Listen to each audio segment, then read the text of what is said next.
Ninaomba wenye viti wa hapa na Nkanga Kati nafaka mje hapa mbele. Na mwingine mko wangapi? Watatu.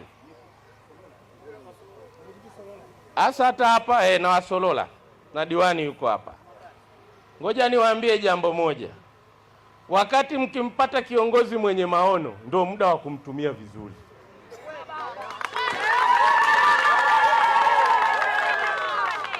Itakuja kutokea hapa Deusi Sangu hayupo, mtaenda likizo. Kwa wakati huu sio wa mabishano wala malumbano. Uchaguzi ulishapita, diwani ni waluko, mlishamaliza kuchagua. Hayo ni matakwa ya wananchi. Na nyie ndio wenye viti mpaka uchaguzi wenu mwingine. Hatuna uchaguzi hapa katikati mpaka 2029 ndio mtachaguliwa tena. Unganisheni nguvu tufanye kazi kwa pamoja.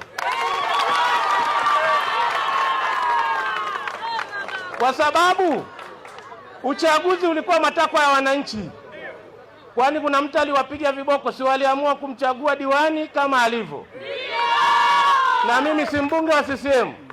Huyu si mbunge, diwani wa NCCR. Mimi nimefuta hiyo minyololo yote. Siwezi kuacha kuleta maendeleo kwa sababu wananchi ndio wameamua. Huo ni msimamo na ndio maelekezo ya Mheshimiwa Rais Daktari Samia Suluhu Hassan. Kuna watu hawajui. Ngoja niwaambie jambo moja. Mimi ni waziri wa nchi ofisi ya waziri mkuu nayesimamia kazi ya ajira na mahusiano.